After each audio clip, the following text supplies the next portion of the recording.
Hi friends, আজকে এই ভিডিওতে দেখব ত্রিপুরা পুলিশ ডিপার্টমেন্ট থেকে যে নোটিশটা বেরিয়েছে সেই নোটিশের সম্পূর্ণ ডিটেলসটি আলোচনা করব। তো আলোচনা করার আগে আমার একটি ছোট রিকোয়েস্ট, যারা এই চ্যানেলে নতুন ভিউয়ার্স হয়ে থাকেন তাহলে চ্যানেলটিকে সাবস্ক্রাইব করে রাখুন। আমরা এই ধরনের চাকরি নোটিশ আপডেট দিয়ে থাকি। তাহলে দেখি নোটিশের মধ্যে। তো এখানে আমাদের government of Tripura, office of the chairman of selection committee, recruitment of constable men and women Tripura police. তো ত্রিপুরা পুলিশে যারা ক্যান্ডিডেট রয়েছেন বা এক্সাম রাইটেন এক্সাম জন্য প্রিপারেশন দিচ্ছেন তাদের জন্য অ্যাডমিট কার্ড আপলোড করে দেওয়া হচ্ছে ওয়েবসাইটে, সেখান থেকে ডাউনলোড করবেন। তো কিভাবে করবেন আমি স্টেপ বাই স্টেপ দেখাচ্ছি, তো সম্পূর্ণ ভিডিওটা ওয়াচ করে নেবেন। তো এখানে দেওয়া হচ্ছে আমাদের স্টেপ বাই স্টেপ গাইডলাইন, এখানে নিচে দেওয়া হচ্ছে, আমি সেই অনুযায়ী দেখাচ্ছি কিভাবে ডাউনলোড করবেন নিজে বা নিজের ফোনে কিভাবে ডাউনলোড করবেন। আমি চলে এসেছি ত্রিপুরা পুলিশ .gov.in ওয়েবসাইটে।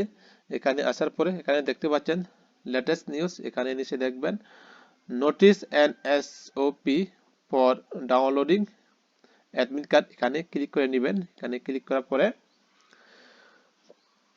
যে নোটিশটা পাবলিশ করা হচ্ছে সেই নোটিশটা ওপেন হবে। এখানে এরপরে নিচে চলে আসবেন, নিচে চলে আসার পর এখানে দেওয়া আছে আমাদের step by step details guideline, এখানে দেওয়া আছে। তো এখানে যে লাস্টে রয়েছে যে আমাদের candidate may directly open the URL, এখানে ক্লিক করবেন। তো এখানে ক্লিক করলে তো একটা নিউ পেজ ওপেন হবে। তো এখানে দেখতে পাচ্ছেন এখানে প্রথমে দেওয়া আছে আমাদের খাস ক্যাটাগরি। তো ক্যাটাগরি প্রথমে সিলেক্ট করে নেবেন।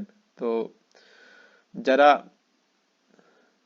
এসসি ক্যান্ডিডেট বা এসটি ক্যান্ডিডেট, তো যার যেটা কাজ সেটা সিলেক্ট করে নেবেন প্রথমে। তো সিলেক্ট করার পরে নিচে দেওয়া আছে আমাদের জেন্ডার, তো জেন্ডার মেল অ্যান্ড ফিমেল, তো এটা এখান থেকে সিলেকশন করে নেবেন। তো সিলেকশন করার পরে ডেট অফ বার্থ দিবেন। এখানে ডেট অফ বার্থ দেওয়ার পরে এখানে যে তো টোকেন নাম্বার যে রয়েছে সেই টোকেন নাম্বার এখানে টাইপ করে নেবেন। টাইপ করার পরে এখানে